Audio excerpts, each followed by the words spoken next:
Et alors je pense qu'on aimerait tous l'avoir, ce sapin de Noël chez nous, parce que celui-ci il est fait entièrement de chocolat. Le cône à l'intérieur est en chocolat et ensuite ce ne sont que des chocolats qui sont même fixés avec du chocolat, Monsieur Dio. Là ça donne envie. Hein. Il n'y a que du chocolat, il n'y a rien d'autre. Vous voyez derrière la fabrication. Donc dans une poche on met un peu de chocolat et on va mettre à l'arrière de chaque bonbon pour pouvoir tenir directement.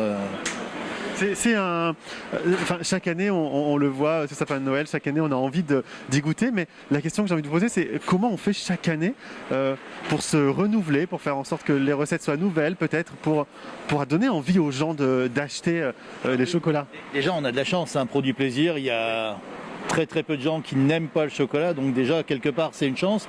Et ensuite effectivement tous les ans on essaye de changer les décors, de proposer des choses qui sont différentes avec des intérieurs différents, des produits qui quelquefois sont un peu plus à la mode.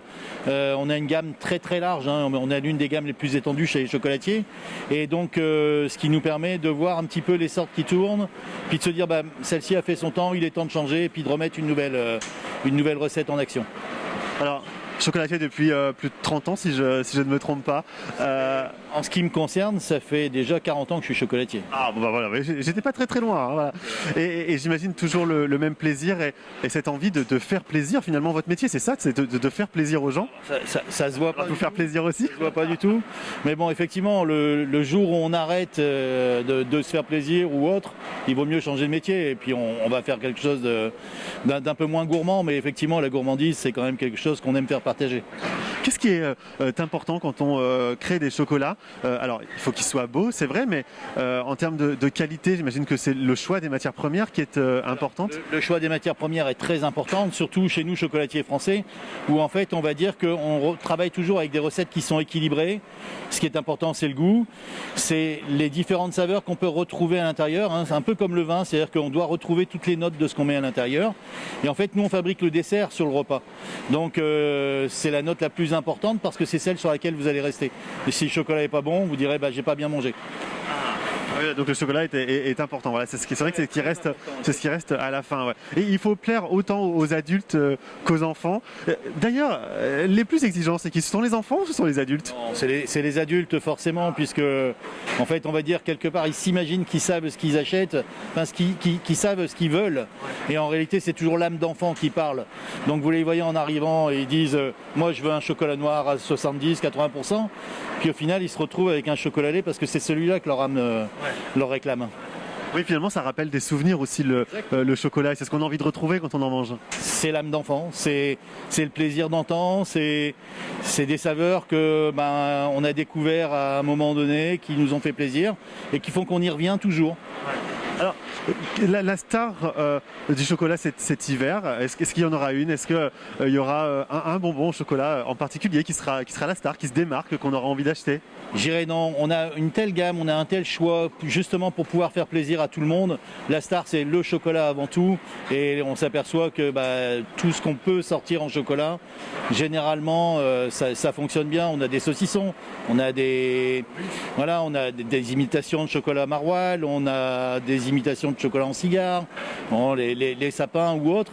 Et donc ça, c'est des produits qui fonctionnent bien parce qu'ils font un peu sourire les gens et donc ça apporte une petite note d'humour en plus du plaisir gustatif. Et vous allez sûrement en acheter pendant les fêtes. Regardez ces beaux Père Noël en chocolat. On a même la Saint-Nicolas en ce moment. Eh bien, on va vous montrer comment ces Père Noël sont fabriqués parce que Christophe, ici, tout est fait à la main. On le voit avec votre collègue là-bas, il est en train de faire les couleurs à la main, c'est ça? Oui, voilà, tout à fait. Donc tout est positionné donc à la main. Donc le moulage, par exemple, le Père Noël, comme on peut voir sur la table. Donc les décors, c'est au cornet ou avec un petit pinceau. Donc ensuite, si vous préférez, on va laisser durcir la première couche de chocolat et on va superposer avec une couche suivante. Donc ou du chocolat lait, du chocolat orange, tout dépend, pour pouvoir avoir à la fin un produit comme vous avez sur la table. D'accord. Alors si on revient un petit peu en arrière, avant d'avoir du chocolat comme on est en train de le voir là-bas, tout démarre de là. Voilà. tout démarre en fait ici. Vous allez avoir par exemple la cabosse. Ici, ça c'est des cabosses. Voilà, c'est ce qu'on voit ici. Là, vous allez avoir les fèves de cacao. Donc on a enlevé de la cabosse. C'est ce qu'on a enlevé de la cabosse. Donc on a enlevé de la cabosse les fèves de cacao, ça a été séché.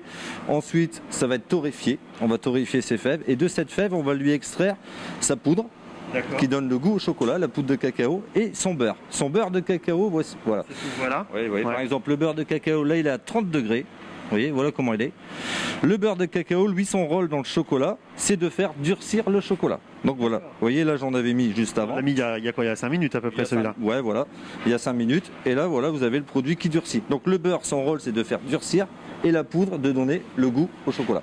Donc ça veut dire que les différences de chocolat qu'on a, par exemple là on a un chocolat qui est plus noir, on a un chocolat au lait, c'est la poudre de cacao, la teneur en poudre de cacao qui vient faire la différence de chocolat. Certains chocolats, oui, lui on est sur un 75% de cacao. Là vous avez un chocolat lait, donc automatiquement il y a la poudre de lait en plus de sucre. Tout simplement. Ici, vous avez un chocolat donc blanc aromatisé à l'orange. Donc ce chocolat-là, lui, sert à faire nos fameux maroilles. On a des petits maroilles. Voilà, c'est coulé autour des maroilles. Et donc ça veut dire que c'est composé uniquement de finalement de beurre de cacao. De beurre de cacao, voilà. Celui-là, de beurre, de sucre et de poudre de lait. D'accord, ok, c'est bon, c'est gras, mais c'est bon. C'est gras, mais c'est bon. Disons, le plus naturel. On va taper pour manger celui-là. Noir, voilà. On repart voir nos Pères Noël quand même. Expliquez-nous donc les différentes étapes de fabrication. Là, on voit votre collègue qui est toujours en train de mettre la barbe et puis tout ce qui est blanc sur le Père Noël. La base, vous avez un moulage. Donc comme celui-ci. Donc si c'est un produit tout simple, on va dire un produit sans mettre de couleur, etc. On va passer un coup de pinceau avec du chocolat. D'accord. Donc vous voyez, on a badigeonné. Là, c'est ce qu'on voit là. Voilà. Donc on a badigeonné sur ce genre de machine, une machine à roue qui tient le chocolat à température. Bon, alors là, j'ai juste envie de me pencher et de boire le chocolat. Et on va éviter ça. Ensuite, on va tout simplement laisser sécher le chocolat. Donc le beurre de cacao fait son rôle. Et nous, on va le pincer, on va le fermer. Vous voyez, le produit est refermé. D'accord. Donc là, ce qui permet de le fixer, de fixer les deux parties, c'est ça? Comme ceci. Vous voyez, celui-ci est fermé. Alors, sur un moulage comme celui-ci, vous trouverez tout le temps une ouverture. D'accord. Même au démoulage, vous allez avoir une ouverture. C'est la preuve que le moulage a été fait à la main.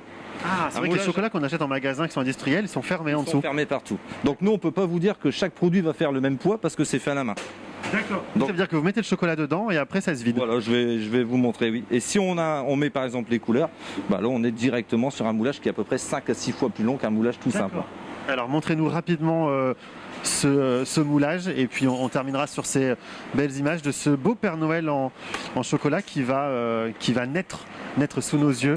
Voilà, il suffit de pincer pour que ce soit bien fermé. Voilà. Ensuite, on va le remplir directement. Hop. Hop. Et on l'amène sous cette petite fontaine, voilà, et on le remplit. Voilà, et ça se passe juste là. Hop, alors là, il est plein. Et puis après, vous le videz et puis c'est tout. Voilà. Et ben voilà.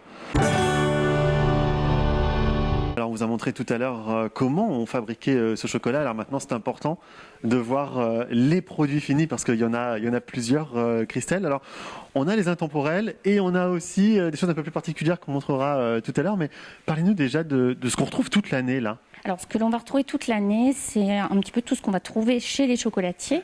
Donc, les mendiants, les palets avec des noisettes, des amandes, des raisins.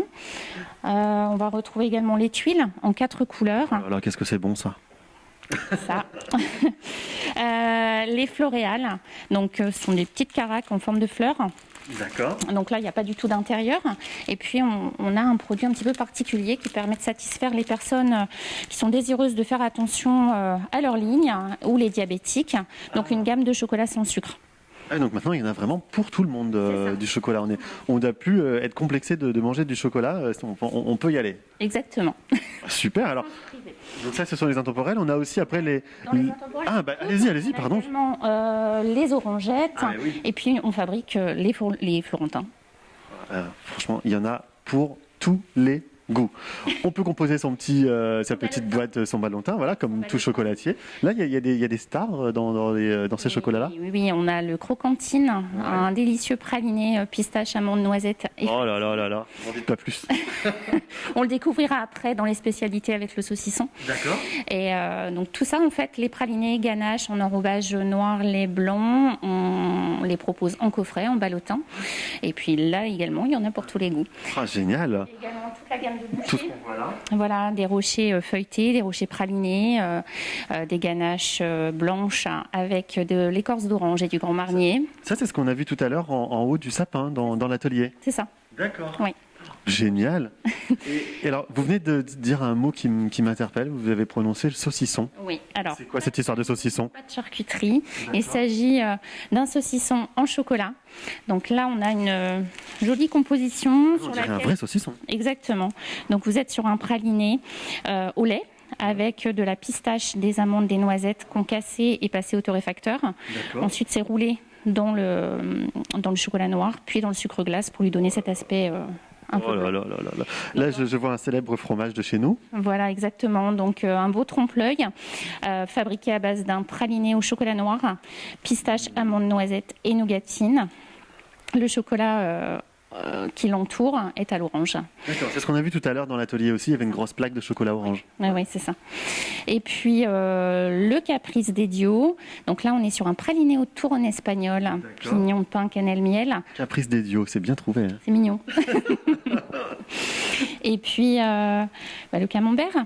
Eh ben oui, forcément. Ça veut dire qu'on peut venir et puis composer son petit plateau de faux fromage en venant ici. Complètement, oui.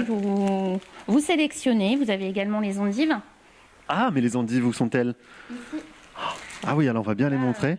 Là, c'est pareil. Hein, on est Voilà, celle-ci, on la saisonne pas. Hein. praliné café. Non, on évite. Hein, ça va être bizarre sinon.